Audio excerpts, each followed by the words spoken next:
Assalamualaikum warahmatullahi wabarakatuh. Perkenalkan, nama saya Muhammad Andirvan, NBI 118. Di video ini saya akan mempresentasikan hasil kerja UAS saya, yaitu UAS Mekanika Tanah 2. Sebelumnya saya ingin meminta maaf kepada dosen saya karena di video nanti saya akan mempresentasikan hasil kerja saya tanpa menampakkan muka saya, dikarenakan kendala jaringan dan juga laptop saya yang lagi bermasalah.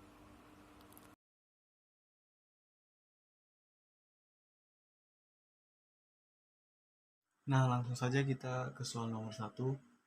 Soal nomor 1 yaitu diketahui suatu lapisan lempung memiliki ketebalan 3 plus N meter.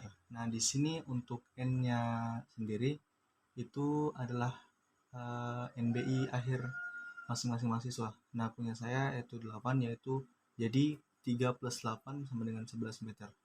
Di mana kondisi lapisan tanah tersebut memungkinkan air pori mengalir dalam dua arah. Kondisi tanah tersebut adalah kondisi jenuh air di mana dibebani oleh tanah timbunan dan mengalami konsolidasi primer sebesar 90% dalam 58 hari. Tentukan berapa besarnya koefisien konsolidasi tanah lempung tersebut dalam rentang tekanan tertentu. Nah, langsung saja kita ke jawabannya.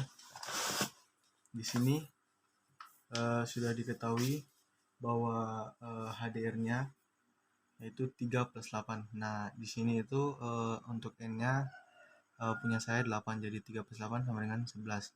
Nah, karena ini double drainage, jadi dibagi 2, jadi 11 dibagi 2 sama dengan 5,5 meter. Nah, lanjut ke T90-nya. Karena U-nya 90%, maka didapatlah rumus 1,781 dikurangi 0,933 log 100 dikurangi 90%. Didapatlah hasil 0,848. Yang ditanya adalah koefisien konsolidasinya.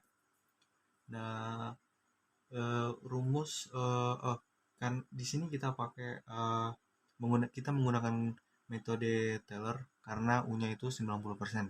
Nah, langsung saja ke rumusnya. CV 90 sama dengan T besar 90 dikali HDR dipangkatkan 2 per T kecil 90. Nah, di sini kan T besarnya sudah diketahui. Yang belum diketahui adalah T kecilnya, T kecil 90-nya. Cara mencari T kecil 90 yaitu akar T kecil 90 sama dengan periode atau waktu yang dibutuhkan untuk konsolidasi. Nah, di sini punya saya itu 58 hari. Didapatlah hasil T90 sama dengan 3364. Nah, langsung saja kita masukkan ke rumusnya. Untuk T besar 90 nilainya itu 0,848 nilai ini. Untuk HDR dikali HDR dipangkatkan 2, nilai HDR yaitu 5,5 per T kecil 90 yaitu 3364. Didapatlah hasil 0,0076 meter persegi per hari atau 7,6 dikali 10 pangkat min 3 meter persegi per hari. Kita lanjut ke nomor 2. Untuk soal nomor 2, soalnya itu diketahui suatu profil tanah ditunjukkan seperti gambar di bawah. Gambar ini. Di mana terdapat suatu lapisan tanah lempung setebal 1 plus 0,5 N meter. Nah, di sini untuk N-nya saya itu 8, jadi 8 dikali 0,5 itu 4, ditambah 1 jadi 5 meter. Ini ketebalan atau ketinggian lempungnya. Mengalami konsolidasi primer yang disebabkan oleh timbunan sebesar 15 ton per meter persegi yang terletak di atas permukaan tanah. Maka muka air tanah terletak 0,5 meter dari permukaan tanah. Tanah lempung tersebut pernah mengalami pembebanan sebelumnya sehingga menyebabkan tegangan konsolidasi sebesar 4 ton per meter persegi. Tanah tersebut memiliki nilai batas cair atau LL sama dengan 60 dan batas plastis atau PL sama dengan 28. Lapisan tanah pasir berada di atas lapisan lempung setebal 2 meter.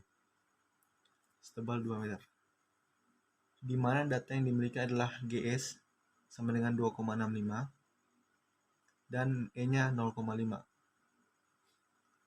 Maka hitunglah untuk A nomor 2A, hitunglah penurunan tanah yang terjadi hingga tengah lapisan tanah lempung. B. Berapakah waktu yang dibutuhkan untuk tercapainya konsolidasi 90% di laboratorium jika tanah tersebut memiliki arah aliran, di mana diketahui nilai koefisien konsolidasi tanah adalah seperti pada soal nomor 1.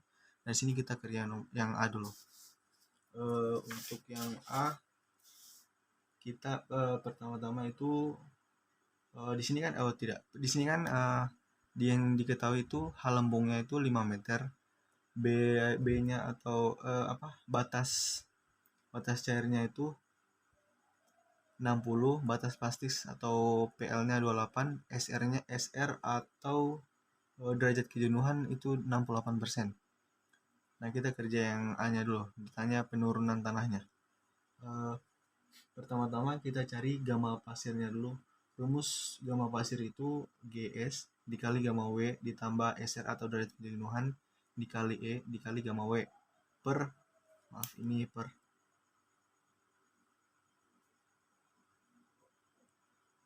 1 plus E. Nah, langsung aja kita masukkan nilai-nilainya. Untuk GS yaitu 2,65. Di sini sudah diketahui GS-nya 2,65 di soalnya, di gambarnya.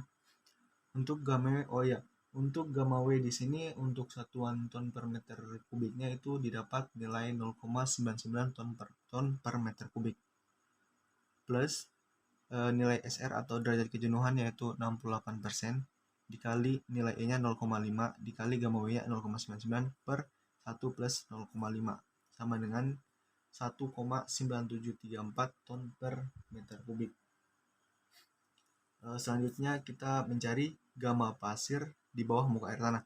Yang tadi kan kita mencari gamma pasir di atas muka air tanah, selanjutnya kita mencari gamma pasir di bawah muka air tanah. Rumus gamma pasir di bawah muka air tanah adalah gamma pasir aksen sama dengan gamma sat kurang gamma W. Didapatkan sama dengan GS dikali gamma W ditambah E dikali gamma W per 1 plus E. Di sini bedanya mencari gamma pasir di atas muka air tanah dan gamma pasir di bawah muka air tanah adalah kalau pada saat kita mencari gamma pasir di atas muka air tanah itu kita mencari gamma pasir di atas muka air tanah itu kita masih menggunakan SR atau nilai derajat kejenuhannya. Kalau gamma pasir di bawah muka air tanah kita tidak menggunakan SR-nya. Langsung saja masukkan angka-angkanya, GS-nya sekian, gamma W-nya sekian, E-nya sekian, dan didapatlah hasil 2,079 ton meter kubik. Selanjutnya kita mencari gamma lempungnya. Rumus gamma lempung yaitu gamma sat dikurang gamma W. Nah, gamma sat ini 1,80. Yang ini di gambar ini udah ada. Dikurangi gamma W-nya itu 0,9. Didapatlah hasil 0,9 ton meter kubik. Langkah selanjutnya itu kita mencari tegangan overburden-nya. Di sini untuk tegangan overburden itu sama dengan gamma dikali H atau ketebalan dari setiap lapisan. Jadi untuk lapisan pasir di atas muka air tanah yaitu 1,9734 dikali ketinggian atau ketebalannya itu kan 2 meter. Nah, ini 2 meter ditambah 2,079. 2,079 ini itu gamma pasir di bawah muka air tanah dikali 2 ditambah 2,5 ini didapat dari ketinggian dari tanah lempung, dari ketinggian tanah lempung, karena kita yang kita tinjau itu di tengah-tengah dari tanah lempung, maka ketebalan lempungnya dibagi 2. Nah, dapatlah hasil 2,5 dikali 0,9 itu apa sih? Oh ya, dikali 0,9 didapatlah hasil 10,3548. Nah, lanjut kita mencari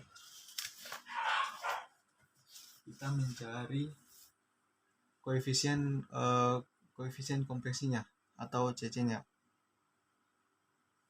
Untuk mencari nilai CC ini karena tanda ini dia itu undistributed, atau dia itu sama sekali belum diganggu atau belum disentuh gitu.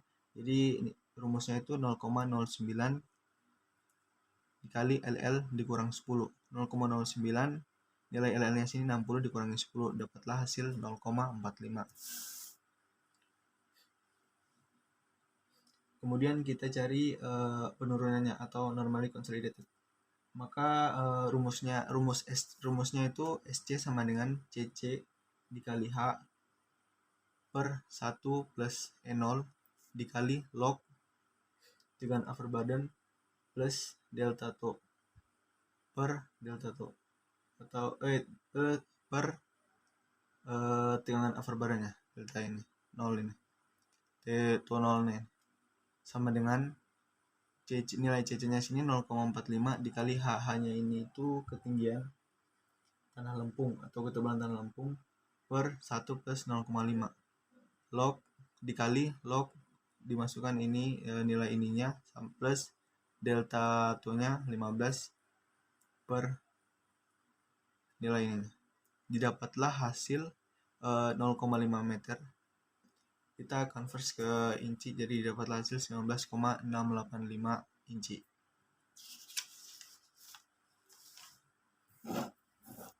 Selanjutnya kita lanjut ke nomor 2 bagian B. Di sini nomor 2 bagian B itu kita disuruh mencari berapakah waktu yang dibutuhkan untuk tercapainya konsolidasi 90% di laboratorium jika tanah tersebut memiliki dua arah aliran di mana diketahui nilai koefisien konsolidasi tanah adalah seperti pada soal nomor 1. Nah, di sini langsung saja diketahui bahwa CV-nya itu kan sudah ada di soal nomor 1 kan, udah ada jawabannya, yaitu 7,6 dikali 10 pangkat min 3 meter persegi per hari.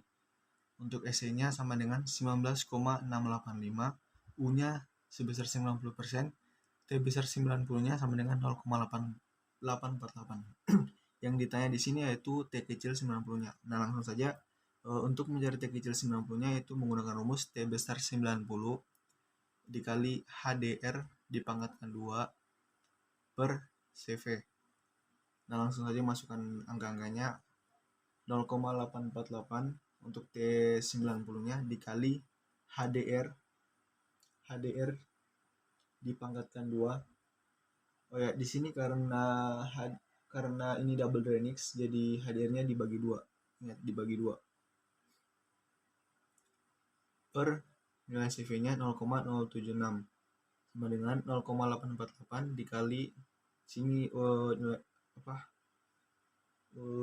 sini 5, jadi 5 dibagi 2 2,5 dipangkatkan 2 per 0,0076. Didapatlah hasil 697 hari. 697. Demikian pembahasan hasil kerja saya. Jika ada tutur kata yang salah atau kurang sopan mohon dimaafkan.